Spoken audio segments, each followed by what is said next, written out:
Hi guys, Stephanie Stanton here with Mahalo.com. You know, a lot of teenagers go through a lot of ups and downs. They have a lot of mood swings, and they tend to be a bit argumentative at times. Well, Vanessa's here with Radical Parenting to help us kind of sort through this crazy time, and also how not to argue with our teens. A lot of parents get into this habit, and it's not a good one. Right, and teenagers especially sort of learn how to become, I call them teen lawyers. They get extremely adept. I mean, I've had parents say, like, you can't imagine how amazingly adept my kid is at negotiating with me for bedtimes or for curfew or whatever it is. So I think the first thing is to get really clear with you and your spouse on what you think is appropriate for boundaries. And being able to walk away from arguments. And telling your teenager ahead of time when they're calm. This is the most important thing. To sit down with your teenager when they're calm, when you're not in an argument, and say, look, we've been arguing a lot. I feel like we're sort of in this weird cycle spiral going down. When I get out, get really emotional or out of control, or I feel like you're getting really out of control, I'm just letting you know I'm gonna walk away so that I can make sure that I can sort of calm down and gather my responses. That way, if you ever get into sort of that, you can see, parents always say, I can see it going into an argument, that way you can say, you know what, I respect you, let's talk about this later.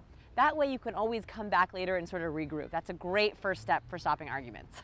Yeah, parents need to remember too, like, you are the parent, right? Yeah. I mean, do we kind of forget that sometimes? It's really hard, especially because sometimes arguments happen because there's emotional intent that's going on. So for example, sometimes kids argue because it's sort of fun for them. And I've seen that before, where they feel like arguing with their parents is a sport to see if they can win. Other times there's actually other emotional intent there. They're feeling like they're not getting enough attention, or they feel like they're vulnerable, so they argue and they lash out sort of as a defensive move. So it's really important, if you're feeling like your teenager is arguing with a lot, or you're always arguing about a certain topic, like you're always arguing about getting ready for school, or you're always arguing about homework, what is the emotional intent there? That can really help inform you on how to stop arguing about it, because you can say, look, you're lashing out at me, we're yelling, are you just feeling defensive about something? Are you feeling sad about something? And it sort of takes them out of that yelling mode and into the, okay, I want to solve this mode. And also, as parents, we can't forget, being a teenager is tough. They are going through those emotional mood swings. Hormones are out of control. Yeah, and if that happens, because some part of it's science, as you said, it's the brain, it's the hormones are raging. I say, at the worst case scenario, you can always get in the habit of writing things down.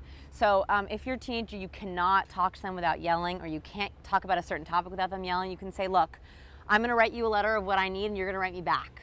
That way you know you can't have yelling, and you have a document of what's being said. Writing it down can really help sort of streamline things so that you're not yelling and arguing with each other all the time. Yeah, absolutely. And Vanessa, thank you so much. Not only great advice for our teens, but also as adults in the real world as well. Yes, writing it down, no matter who you're arguing with, can always help make it be less emotional. Yeah, and walk away. Yes, yes, walk away. All right, thanks so much. Now, if you'd like more information about any of the topics discussed, you can go ahead and click on any of the links. You can also subscribe to Mahalo Parenting, or go ahead and send us an email at requests@mahalo.com.